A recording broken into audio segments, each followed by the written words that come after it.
Level 1, 2, or 3?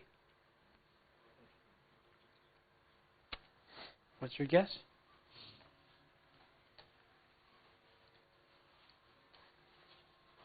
What level is it? This should be easy for you, right? Yeah. What level is it? I'm just going through the...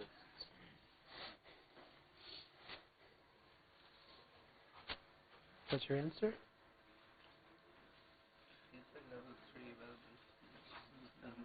Level 1? Did you say level 3? You say level 4?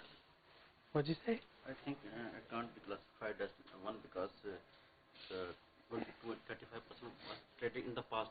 So what would you say it is? We have to see. I'm just thinking whether it is 2 or 3. What level?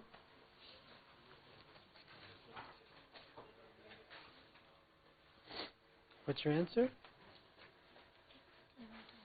You say level 2? 2? What did you say? So we have a level 1 answer, a level 2 answer. Level 2? Level 2? With confidence, right? Level 1? 2? 2. 1. What? 2. What is the partner, KPMG, what do you say? 2. And HBL? Because we are considering the observable inputs. So is it level 1, 2, or 3? It's 2, but We what can I'm take saying is... assumptions and say level 3 as well, but we can go for 2 as well because there is a very thin line. We can see. So we have, so you're at 2.5. I'll say 2. What about the condition they are facing? It's like Okay. This is a good exam question, isn't it? very tricky. This one of my, it's not tricky, it's straightforward. Can we say it's a fair value? Okay, first of all, can we say it's level 1? Okay, what does level 1 mean?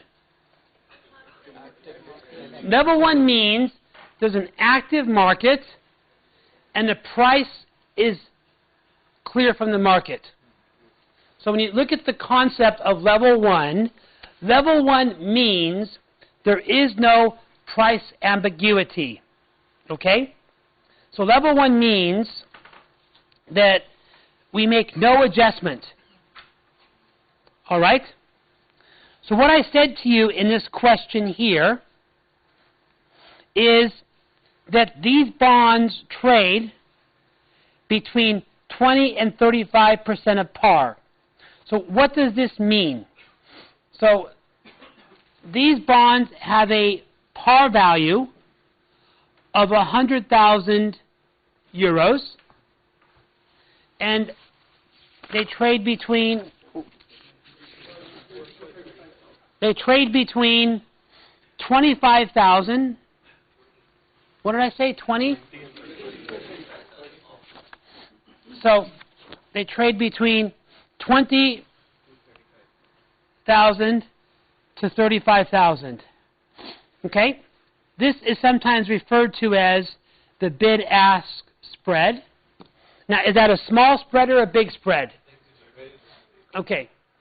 If the spread is big, that usually implies there's not enough activity. Because if there's enough activity, the spread will be more narrow. So because the spread is big, that's almost double the value. So you cannot say it's level 1, because level 1 means the price is clear. And the range between bid and ask is small. And the range between bid and ask here is not small. It's big. So what happened is back in, I get my years all wrong, I think it was 2010, 2011, front page of The Economist was Grexit with a G. Now it's Brexit, right, with a B. There it was G, Grexit.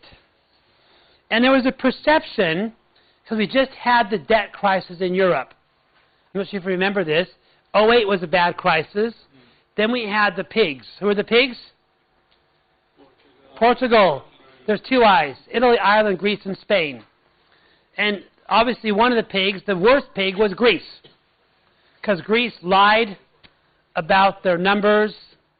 They were in a complete mess. So there was a perception that if Greece were to default, they would leave the Eurozone.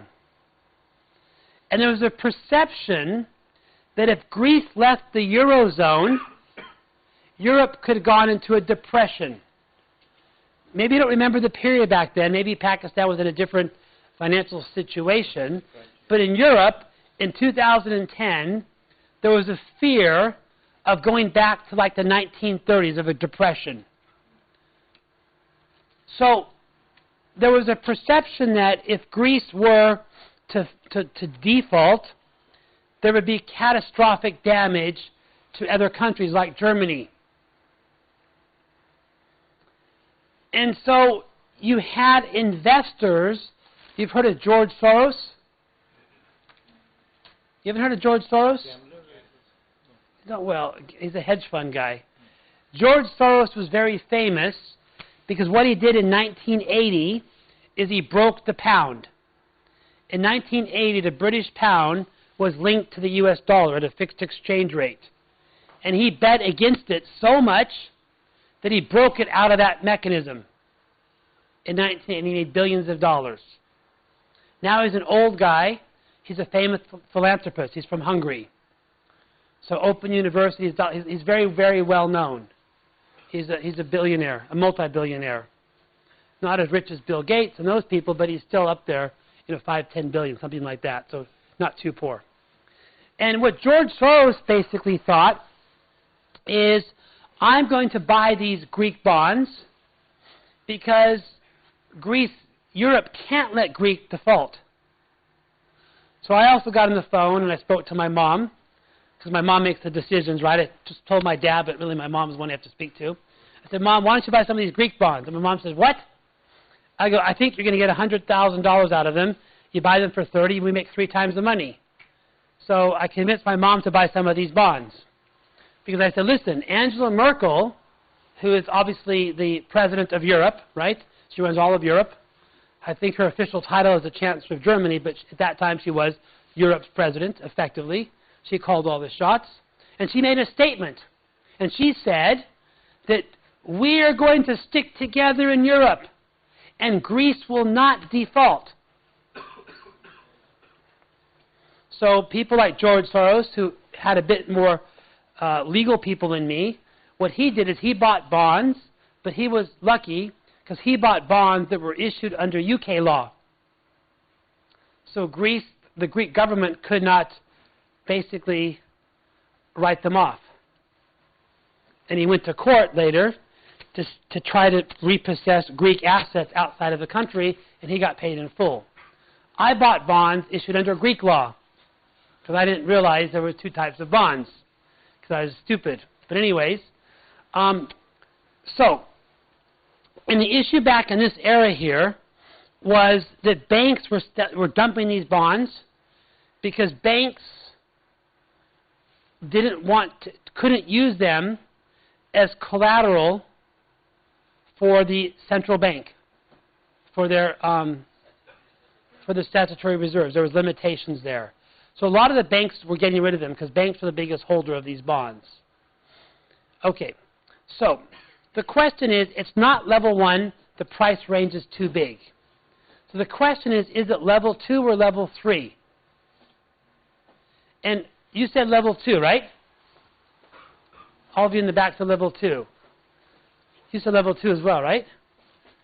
You said 1. So you realize why 1 is wrong? Okay, you said 2, right? Okay, why do you think it's level 2? Because it's not level 3. Why is it not level 3? Level 3 usually involves estimation techniques and other... Hold on. Where did I say that? So you made your own definition. Okay, so your definition is level 3 involves estimation techniques, and level 2 doesn't. I think so. The best way to apply IFRS is to use the IFRS definitions, not your own definitions. All right? So especially you write the exam questions. This is ICAP's definition. No, IFRS definition. So what is the difference between level 2 and level 3? Inputs.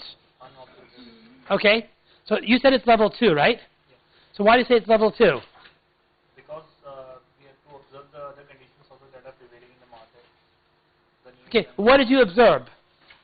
To do this valuation for this example, what would you observe? The current scenario of that the Okay, give me specifics. statements made by Okay, we're going to observe what?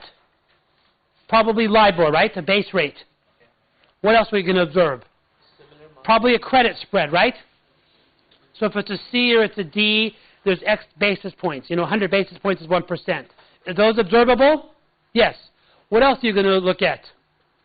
Yield curves, right? Short-term versus long-term. So, what you would do is do a model. And if everything in your model, so this is where people don't understand. So we have inputs, we have model, and we have outputs. Okay?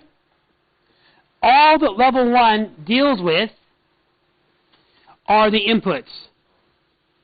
So level 1 or level 2 or level 3, all that we care about are the inputs. Okay? We don't care about the model and the outputs. So anybody who's trying to justify this is level 2 or level 3 or level 1, well, level 1, there is no model. So level 1, no model. Level 2 and level 3, model. The difference between level 2 and level 3 is, can the inputs be corroborated?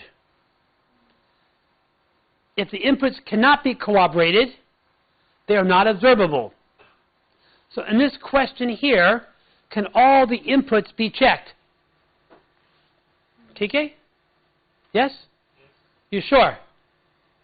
yes, the factors that you shared are all observable and Is that all the factors? HBO? So, what do you say? It's level 3? Level 2? Or what about the credit spreads? Because they might be different. You might not be able to observe in these market conditions. Yeah, but if you can get reference Maybe points you from have them. these historical reference points available. But the